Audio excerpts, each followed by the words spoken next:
अस्सलाम वालेकुम and welcome back to Ahmad Wasalam blogs. कैसे हैं आप सब? होप दैट कि इंशाल्लाह आप सब ठीक ठाक होंगे। फ़र्स्ट ऑफ़ ऑल तो thank you so much for supporting me on YouTube. और उसके बाद I am receiving a lots of messages on Instagram Facebook that I also share different types of assignments and notes related to master's classes, B.Ed and M.Ed classes. Then I decided that कि क्यों ना मैं M.Ed और B.Ed classes से related भी अपने notes share करूँ। तो आज मैं शेयर करूँगी M.Ed और B.Ed से रिलेटेड। तो now come to the point.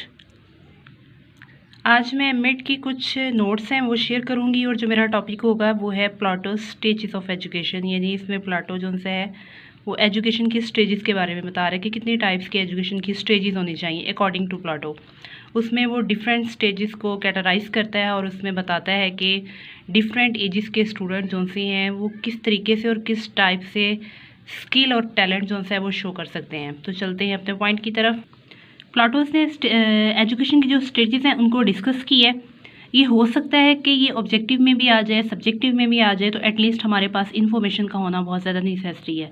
तो लेट्स कम। मैं कैमरा बिल्कुल स्लो मूव पे रखूँगी ताकि एटलीस्ट आप रीड आउट कर सको। अगर नोट डाउन करना है तो नोट डाउन कर सको, अगर स्क्रीनशॉट्स लेने चाहें तो स्क्रीनशॉट भी आप लेख सकते हैं।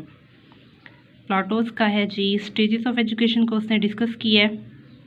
फर्स्ट ऑफ ऑल इसका इंट्रोडक्शन है। एज यू नो कि प्लाटो जो है वो एथेंस फैमिली में और अपर क्लास फैमिली में इसकी बर्थ होती है और एथेंस में ये पैदा होता है। बेसिकली ये पॉलिटिक्स में बहुत ज़्यादा इंटरेस्टेड होता है, लेकिन अपने टीचर स्क्रॉट की डेथ की वजह से ये बैक होता है फ़िलासफ़ी की तरफ। प्लाटो के नज़दीक या प्लाटो के पॉइंट ऑफ व्यू से एजुकेशनल पर्पस जो है वो क्या है? कहता for the purpose of education Plato travel to Egypt and Italy. There he learn mathematics. After returning home, he established an academy to teach moral values to the elite youth. As you know very well that क्या basically उसका purpose क्या था, यानी education को, तालीम को आम करना, तालीम को हर इंसान की पहुंच तक करना। और इस मकसद के लिए उसने इजिप्ट का और इटली का ट्रैवल भी किया। वहाँ पर उसने मैथमेटिक्स को लर्न किया, अपनी एकेडमी भी बनाई और रिटर्न बैक जब हुआ तो उसने एथेंस के लोगों के लिए एकेडमी बताई ताकि एटलीस्ट वहाँ का जो माशरा है, वहाँ की जो सोसाइटी है, वहाँ की जो कम्युनिटी है, वो पढ़े लिखे लीडर्स उनसे हैं वो डेवलप कर सकें, पैदा कर सकें, क्रिएट कर सकें। नेक्स्ट उसका टॉपिक है स्टेजेस ऑफ एजुकेशन। नाउ यहाँ पर उसकी 6 स्टेजेस ऑफ एजुकेशन है और उसने एजुकेशन को कैसे कैटेगराइज की है। फर्स्ट किस चीज़ को प्रेफरेंस देखता है, क्या चीज़ सीखनी चाहिए, सेकेंड स्टेज पे क्या आना चाहिए। तो let's come to the point. Plato's stages of education. Plato described different stages of education in his Republic. यानी उसकी जो बुक थी, उसकी जो हिस्ट्री राइट की गई, उसके जो मोस्ट इंपॉर्टेंट नोट्स थे, उसके मुताबिक स्टेजेस कितनी होनी चाहिए।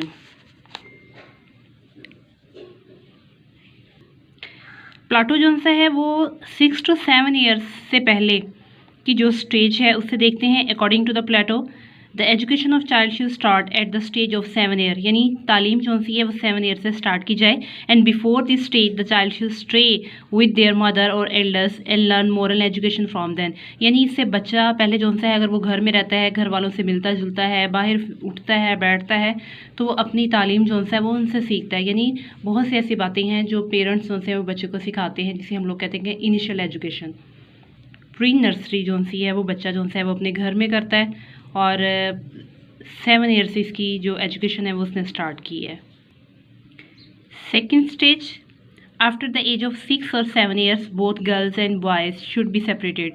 यानी 6 to 7 ईयर्स के बाद गर्ल्स और बॉयज़ को सेपरेट कर देना चाहिए। And boys should play with boys, boys से खेलें, एंड गर्ल्स विद गर्ल्स, और गर्ल्स को गर्ल्स से।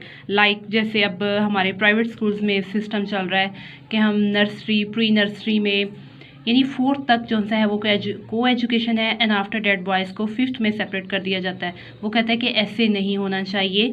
6 ईयर्स तक बच्चे जो से हैं 6 ईयर्स के बाद गर्ल्स और बॉयज़ को सेपरेट करें, वो सेपरेट कुछ ना कुछ लर्न करें। कहता है this age goes up to the age of 17 years तक की एज है और इस एज में उसने प्रेफरेंस दी है म्यूज़िक को। हम लोग पढ़े हैं प्लाटोस की स्टेजेस ऑफ एजुकेशन के बारे में। So now come to the third stage. After the age of 17 years, the youth should be brought to battlefield to learn real life experience. यानी it means that कि यूथ को battlefield में लाया जाए, यानी प्रैक्टिकली स्टूडेंट्स को कुछ ना कुछ करवाया जाए। फोर्थ स्टेज में वो क्या बताने की कोशिश करता है, the fourth stage start at the age of 25 to 30 years, and in this stage they get the training of mathematical calculations and last for another 10 years after the completion of selected ones are admitted in the study of dialect। यानी यहाँ पर लहजे भी सीखे जाएंगे, उसके बाद आपको कैलकुलेशन भी आनी चाहिए। 17 ईयर्स के बाद यहाँ पे प्रेफरेंस दी गई है। फिफ्थ स्टेज है, during fifth stage this study dialect for another 5 years, यानी नेक्स्ट 5 ईयर्स जो से है उसमें स्टूडेंट मुख्तलिफ डायलैक्ट यानी मुख्तलिफ ज़बानें सीखेगा। मुख्तलिफ जगह पर अगर वो स्टडी के लिए जाता है तो उसको अपनी ज़बान आनी चाहिए। वो अपनी ज़बान के तो ऐसा मतलब अगर लैंग्वेज आएगी तो वो मुख्तलिफ स्किल्स में टैलेंट को शो कर सकेगा।